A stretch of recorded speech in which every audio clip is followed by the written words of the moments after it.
Welcome to the City Show, ladies and gentlemen.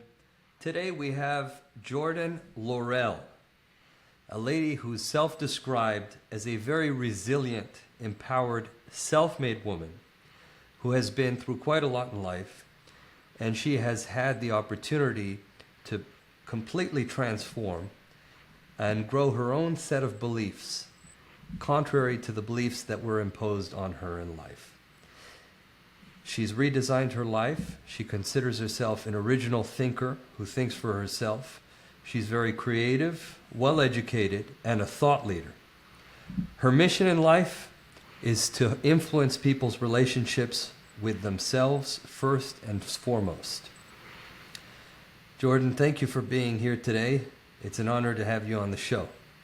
Thank you for having me. So Jordan, you've lived across Philly, New York, including Manhattan and Brooklyn, South Florida, and Los Angeles.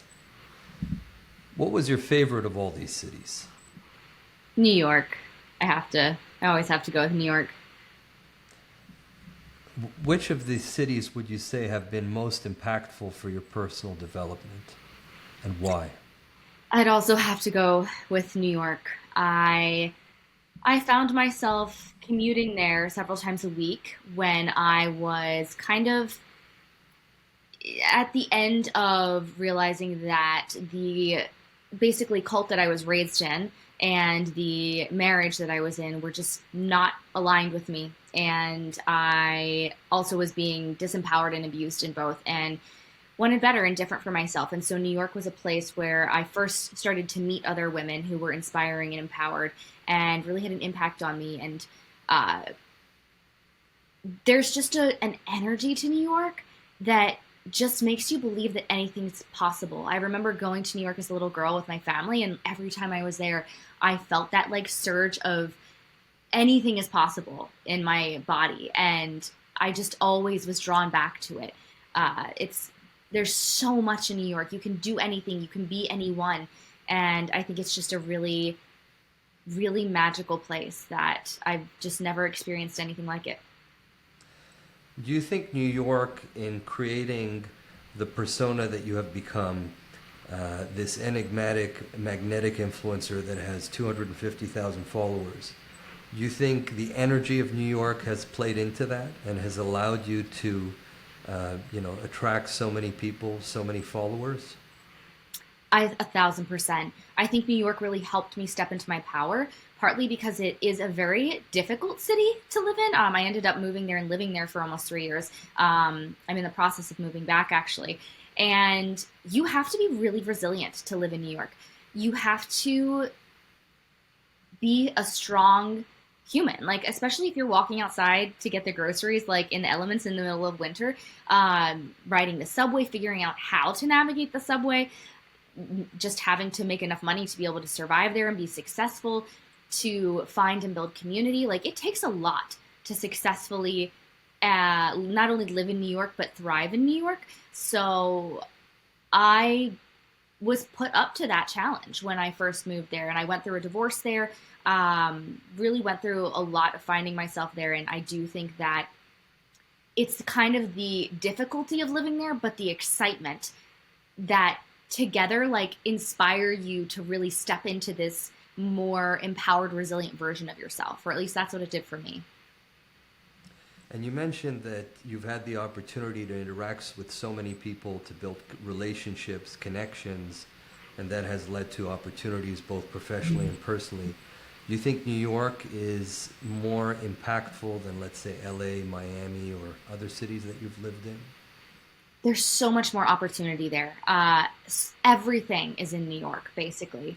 Maybe there's an industry that I just am not aware or knowledgeable about, but it's a hub for so much. And I know for me, wanting to be a blogger slash influencer, when I started out in this 8.5 years ago, I had a blog, and it was more blog centric, but every brand has a presence in New York, and every major brand. And I knew no one. I knew nothing about what I was doing. My degrees, my undergrad and masters are in classical piano, performance, and pedagogy. So no experience whatsoever. But I really put everything I had into building a following on my blog and on my Instagram back then. And I went up to New York 2 to 3 times a week.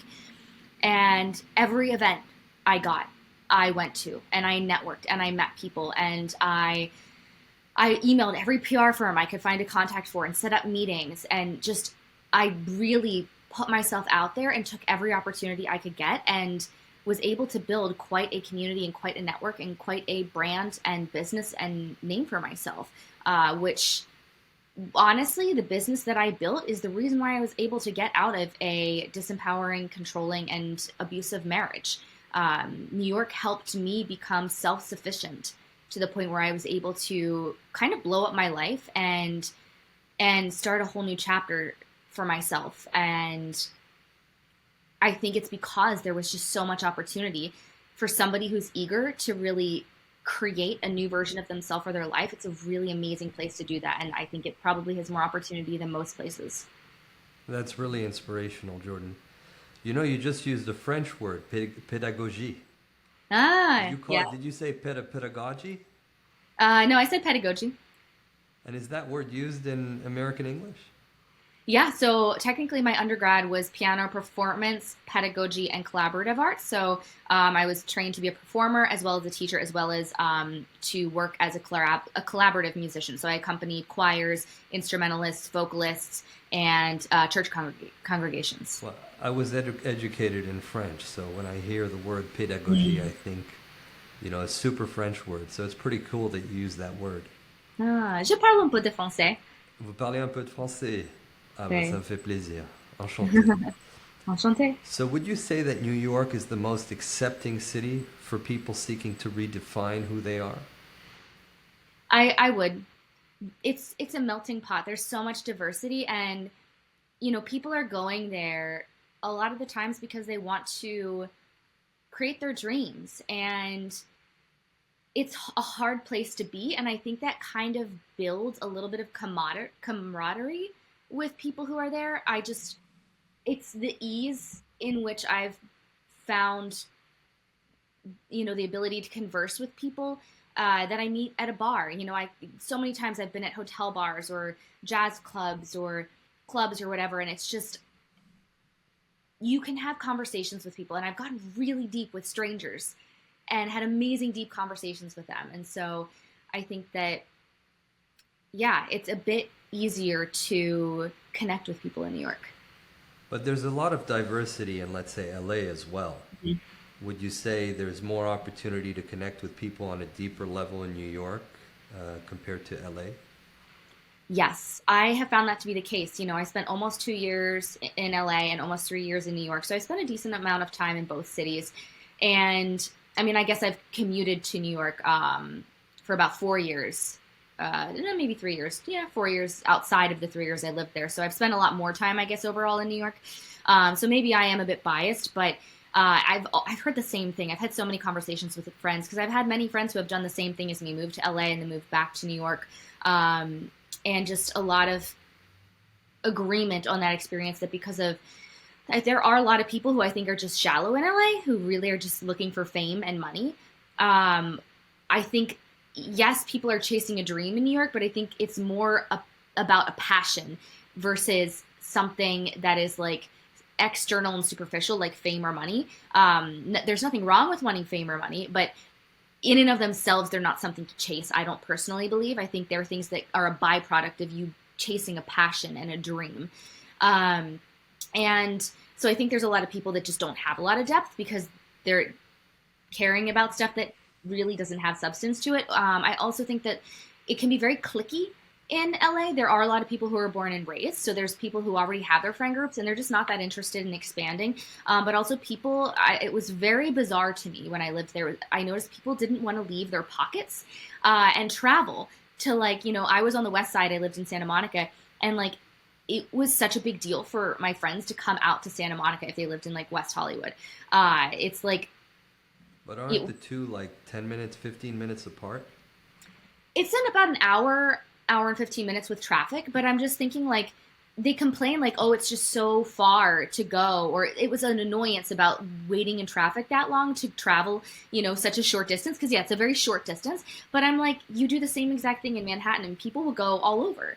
And I would go from Brooklyn to Manhattan all the time, and people are just much more open to.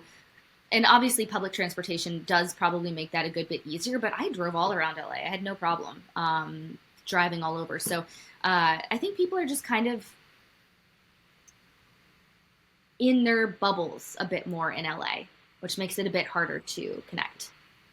So Jordan, we obviously don't want to tick off our audience members in California, but would you say that there are more superficial people in LA than in New York on a per capita basis?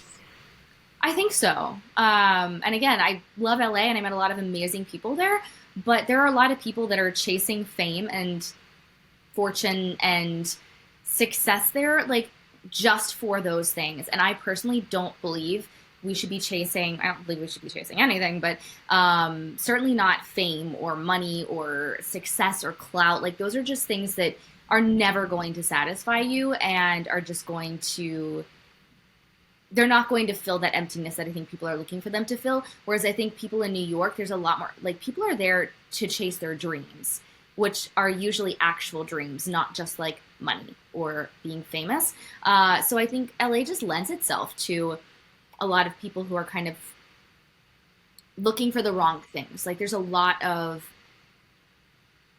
very fake people. There are a lot of fake women just trying to meet older rich men. Like, there's a lot of that going on. But then, there are really amazing people. There are actors. I met actors that were so wildly passionate about acting and made massive sacrifices to be there and to pursue their dreams. So, I'm not one that really loves to, nothing is ever all or nothing or black and white. There's always nuance and shades of gray. But it was a trend that I saw. Whereas, you have that everywhere, but I think LA just lends itself to that a bit more. To be fair to, residents of LA, Mm-hmm. To be fair to residents of LA, the older rich man, younger gold digger woman is a worldwide phenomenon. Mm-hmm. I agree. So for a living, you are a magnetism coach and speaker, as well as an influencer. And again, we said you have about 250,000 people, followers on Instagram. That's pretty impressive. Your mission is to help women step into their power so that it is easier for them to find their most authentic selves and natural magnetism. Mm-hmm. You use healing techniques and you teach magnetism, as much as outward elements such as fashion and aesthetics. Maybe you can give us some background on that. Yeah, so I was basically raised it was basically a cult, and it was very disempowering and shaming towards women, very controlling, and I ended up in a marriage that was abusive and controlling because of that, and I really didn't have agency over myself or my life up until my essentially 29, when I put my foot down to get divorced. I had really just been who I was supposed to be, done what I was supposed to do.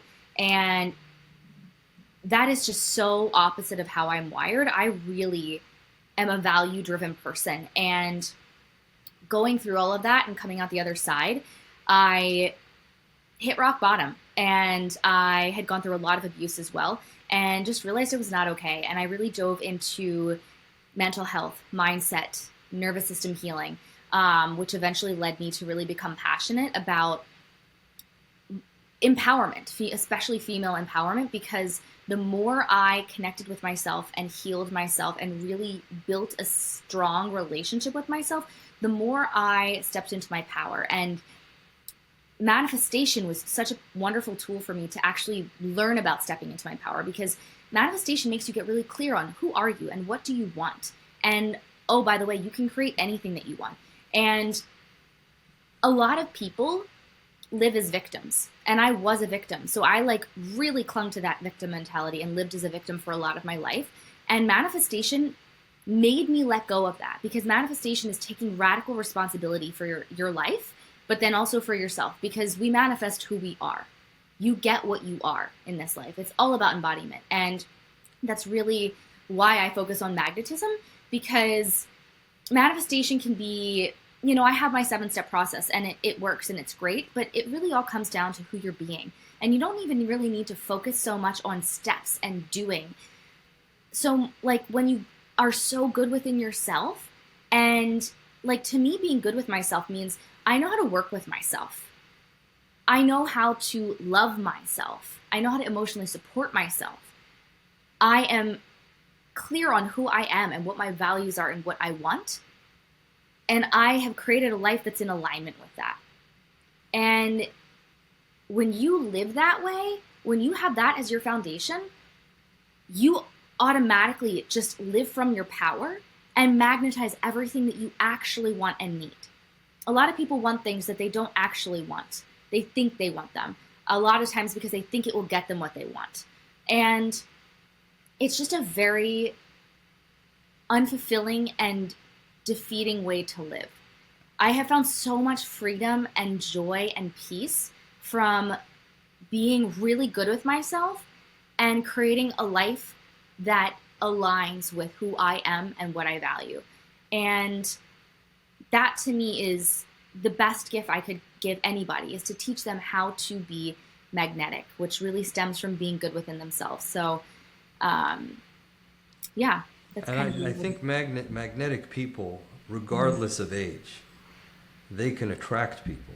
And we're not just talking about sexual attraction. We're talking about, being attracted, being, wanting to connect with that person, wanting to interact with that person, wanting to know that person. And you have some people at any age, they just hit it on the nail, men and women. They're just able to attract things into their life. And obviously, life and success is in large part relationships, whether it's professional, whether it's personal. And being able to attract people and be someone who people want to spend time with and want to connect with and understand is part of leading a successful life. And not everybody knows how to do it. It's it's as much an art as it is a science, I would say. 1,000%. Now let's move on to a interesting, fun topic. What are your suggestions for women and men today? And obviously the suggestions may be different in the dating market. And is that advice different depending on the city they live in? Absolutely not. It is not different. It is the same for everyone. Like obviously, like there are like little tips and strategies, but I don't really need those things much in my life anymore because I've really mastered magnetism.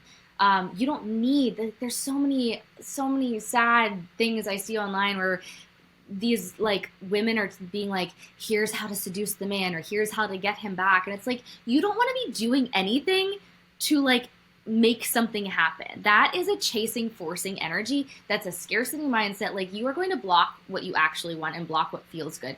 My advice, and like it really all comes down to being really grounded in you. Like I say I teach magnetism, but like that's 80% of it, because honestly, most of us are naturally incredibly magnetic. We're blocking ourselves and sabotaging ourselves and sabotaging the things that we actually want because we're not good in ourselves. When you're really confident about who you are and you love who you are and you've created a life you love and a life that's in alignment with who you actually are, you are so wildly magnetic. You're going to magnetize everybody and everything that's right for you. And that is the secret to finding your dream partner when it comes to dating. There's like, I didn't have to do anything to magnetize the man that I'm with, who is the man of my dreams. He's absolutely, like, I don't even know how he's real sometimes, but he's everything that I wanted and needed. And I didn't have to do anything. I was living my best life, so vibrant and radiant, because I was excited about who I was and what I was doing, and I was living fully on my terms and fully in alignment with who I was. I wasn't being anything to attract anybody. You know, so many women are trying to be who they need to be to attract a man, or be sexy enough, or be successful enough, or be this, or be that, or look a certain way. You don't get what you want and what's right for you by contorting yourself. You get what you want by being you. Your most authentic self is your most magnetic self. And so that's my advice. to really focus on being the most radiant, vibrant, happy, fulfilled, thriving, magnetic version of you. And that can be applied to both genders. I think to an extent, Mm-hmm. men and women, the Mm-hmm. concept of not necessarily chasing, but Mm-hmm. just being, Mm-hmm. and just being in the best kind of mental space, being your most magnetic self, being your most real self, Mm-hmm. and not kind of contorting in order to fit a box that you think someone may be looking for. Or to get Is someone to ironically choose the you. best way to attract someone. It's not trying to fit in their box, but it's 100%. ironic. They say in love, you get what you negotiate, not what you deserve. Interesting. I don't know how I feel To about step out that. of the little spiritual philosophies. Yeah, yeah. Maybe that's something people some people may understand a little better. But I think you gave a great explanation. Mm. So there's this idea out there, Mhm. and don't hate me in the comments, that most women are hypergamous, which means that they tend to flock to men that are more successful, more confident, attractive, physically fit, etc. And as such, the theory is that women are seeking the attention of a smaller pool of men. Mm-hmm. What is your advice for women in terms of the expectations that they should set for their partner? Is there such a thing as being too unrealistic or too unreasonable? What's your opinion on that? Yeah, there is definitely no such thing as being too unrealistic or too unreasonable in terms of what you actually need and want. But I do think a lot of women don't know what they actually need and want. And I know because I was guilty of this. I thought I wanted somebody who was super rich. I thought I wanted, a whole list of things. And there's nothing wrong with some of those, like, I hate to use the word superficial because it's not superficial to want to be really attracted to your partner, and it's not superficial to want to be provided for and feel like you're in your feminine and you're with a man who's in his masculine who wants to provide and protect. There's nothing superficial about that. I think that people mistake, though. They think they know what is going to make them feel that way. And I did the same thing. Like, I thought I wanted to be romanced, and I thought that looked like a man taking me out on beautiful, expensive dates and like us having to get dressed up. And like, this man romances, he will do that sometimes, but like, I actually didn't need that.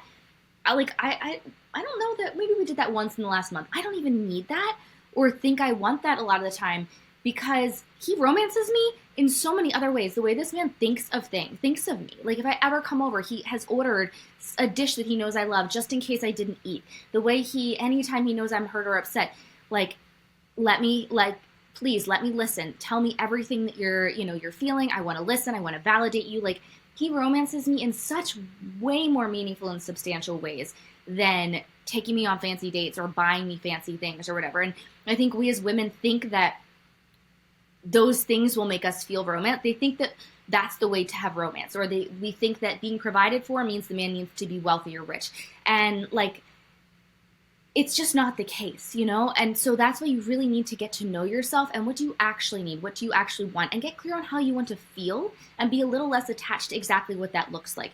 It's really important to want to, make out with your partner and like be super attracted to him, in many ways, not just sexually, but also, there's attraction based on, respecting the person because you think they're intelligent, or admiring the person because they are loving to their family or they do good things. There's a lot of different types of attraction that need to be there and that exist. But, it's just, I think a lot of people mistake, they think that their needs will get met by these like things that they've seen, and it's possible to get those needs met in other ways. And you need to get clear on how do you want to feel, and are they making you feel that way?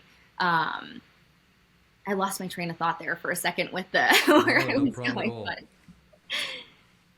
hopefully that's helpful. Oh, the physical attraction thing. Like, you need to be attracted to your partner, but like if he needs to have a 6-pack, like, you're blocking yourself from all these other men who maybe you're going to be wildly attractive to, but maybe they just don't have a six pack. And I'm not saying to settle. I don't Well, believe in settling. you can always go to the corner store and buy a six pack. And then he's got a six pack. And A you guys different can type share of it. six pack. Yeah. But I think it's just so important to be get clear on everything you want, and it can include the superficial stuff or the maybe the surface level stuff. It's not superficial, but it's more surface level. But make sure that you're first and foremost caring about the deeper things. Are they actually kind to you? Do they actually care about you? Are they actually a good person? Do they actually care about meeting your needs? Do they actually care about working through conflict with you? Do they actually care about learning your communication style and your love style? Like, there's so many more important things. And so I think it's a matter of staying open and, being really clear on what actually matters to you, and also being open to things coming through in maybe ways that are a little different than you want without compromising or settling. But also, are you a match for what you want? Are you, 100 pounds overweight on the couch eating potato chips, all day, every day, and you're looking for somebody who's ripped? Like, I'm sorry, but they probably want somebody who also takes care of their body. So there is an element of responsibility. Are you actually a match for, or are you adding equal value? Is there reciprocity in the value add, for what you're looking for? It's unfair to have no value you're adding and then expect a high value person to come along and want to be in a relationship with you. So there's no such thing as unrealistic or unreasonable, but there is, are you clear on what actually matters, and are you a match for what you actually want? Now, Jordan, I think there's, I can't prove this scientifically, but I think it would make sense to say that there must be an overwhelming amount of influencers that are in big cities, right? And that perhaps are, part of the economically, better off or franchised crowd, as opposed to people who, don't necessarily come from privileged backgrounds or higher socioeconomic strata. In what way do you think that, and this is for, our audience members all over, in what way do you think that, tends to bend the perception of what is normal and what people should be seeking? To see all these people that have the opportunity to travel and, meet or date people in, the upper crust of big cities and so on. Don't you find that it's a little bit of a bubble, and it's there's perhaps a fake perception of what reality should be, or what happiness should be, or what success should be, with all of these influencers that are going to the kind of fun and sexy, expensive places in the big cities. What are your thoughts on that? Yeah.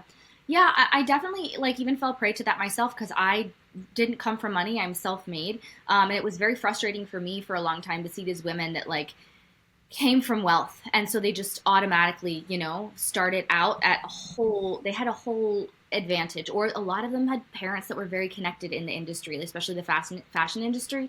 And so it felt unfair for a while. And I felt that way until I realized I can create anything I want. And I've actually really called myself out. I don't believe in jealousy anymore, and I don't believe in comparison, because I believe I can actually create anything I want, and I believe that the universe will always help me and support me when I get clear and I work on my energy to be a match for it. And I've done that for myself, and I've just realized we don't have to be jealous, and we can look at these things, and if it's something that we truly want, then we can create it for ourselves, no matter how big the gap might be in where you're starting off and where this other person starting off is from. I've been able to achieve so much for myself through hard work and taking really radical responsibility for myself, especially my internal state. So I think that it can be a really I understand how tough it can be to see people that have things that you don't have, but let that be an inspiration to you of what's possible, not something that you sit there and get angry at because, well, they had an easier start than me, or they have just an easier life than me. You can create that for yourself.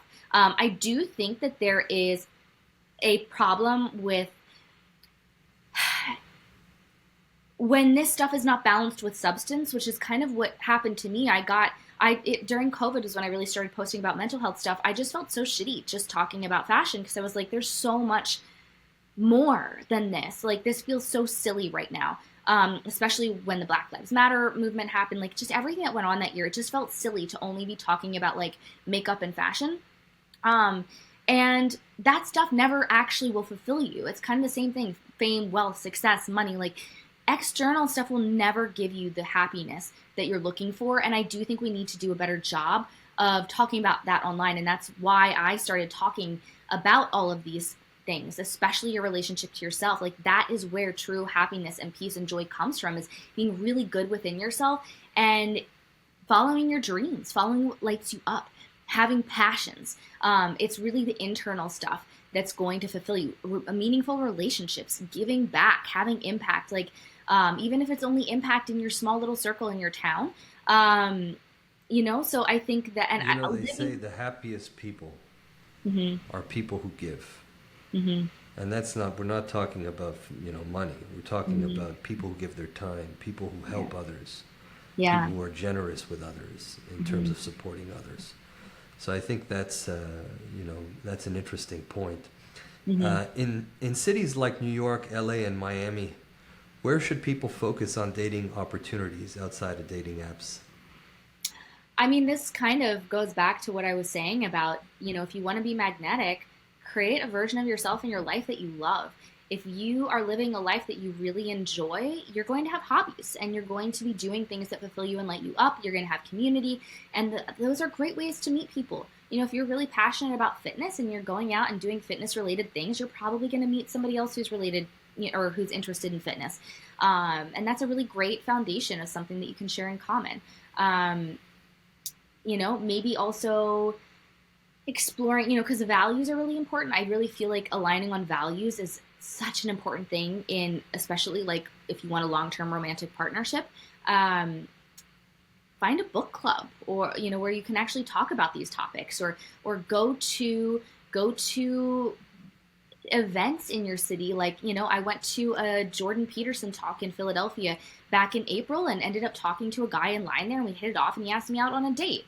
Not my person, not who I'm currently dating, but like, it was so cool to like meet somebody in real life, who also cared about growing as a person and Who would have thinking thought through Jordan deep Peterson was a matchmaker? right?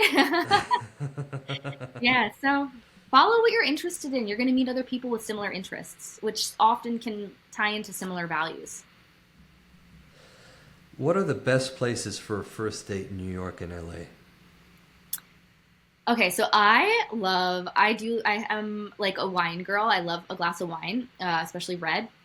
And one of my favorite places in New York for anything, but I think it's such a great date spot because it's very moody and vibey, is Compagnie NYC.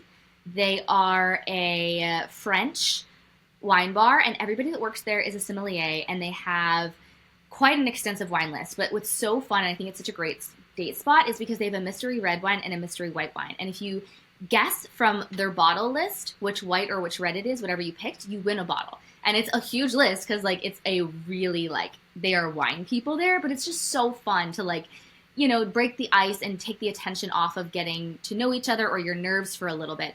So I think that's such a great spot in New York. And then I think the Penthouse is a really fun place in LA. It's in the penthouse floor of the Huntley Hotel, which is in Santa Monica. And it's like a block in from the beach, and it has massive windows on the north and the south side, so you can watch the sunset over Malibu while having a glass of wine. And they have like a lounge area, a bar, and a restaurant. The food is absolutely amazing. I think if they still have their short rib pasta, it's so good. But yeah, it's just kind of fun and just a really something cool to do and to see while also going on a date. And that's something unique about LA, right? The penthouse is high enough that you can see Malibu from Santa Monica, and you could watch the sunset in Malibu from Santa Monica. I mean, that's kind of surreal. I guess that's a plus to not having tall buildings everywhere. It's so true. Yeah. And the sunsets in LA, oh my God. I mean, LA is beautiful. I do, yeah. I miss my LA apartment and just the view. I could watch the sunset over the ocean every day, and it's a magical place. It really is. Yeah. So what do you think the biggest things that block women in dating are? It literally, the number one thing, it's self-sabotage, and a lot of it comes from mindset and nervous system stuff. So, for example, I actually had to work through this a lot in the beginning of my relationship. I had done so much work to be ready for a healthy relationship, but I had not experienced people that were safe for me, and it did not feel safe to open up and be vulnerable to my nervous system. And so when I would do it, and it maybe didn't go quite as I imagined in my mind, I would look for problems in the relationship. It's self-sabotage. Like anything that doesn't feel safe to our nervous system, we will run from. This is why people stay in abusive relationships. That's why I stayed in an abusive relationship. It felt safer. The known feels safer to our nervous system until we retrain it. So people will stay in things where they're unhappy, they're miserable, or even being abused because that feels safer to their nervous system than the unknown, even if the unknown is vastly better. So a lot of times, women, what they want actually doesn't feel safe to their nervous system. This happens, people block themselves all the time with this, even success. If you don't feel safe being successful, achieving things, receiving, like another great thing, like, if you don't feel safe being in your feminine and receiving as a woman, you're going to be in your masculine and you're going to be controlling and you're going to be sabotaging the relationship. And then mindset stuff, so many people they've adopted the beliefs that they picked up from their past experiences, and like they're valid. People weren't safe to me, so it was valid for me to believe that, but that wasn't helping me create what I wanted. So if you're out there and you want an amazing, healthy partner, you have to believe that's possible, and you have to believe that better is possible than what you've currently experienced. And until you do, you're going to keep recreating. You're going to look for problems or find problems or not even be able to see the healthy person in front of you if you don't believe it's possible to find a healthy partner. So I think women are their own biggest block, and it really comes down to their mindset and their nervous system not being on board with what they actually want to call in. Of course. The boys might have a different opinion on the matter, but certainly I appreciate your take from the women perspective. Mm-hmm. And Jordan, it's been a pleasure having you on board. Thank you for joining us as a guest today. Jordan Laurelle, you are a fascinating lady, and we hope to have you on the show again. Thanks for having me. This was a lot of fun topics, and I really enjoyed the conversation. Thank you very much.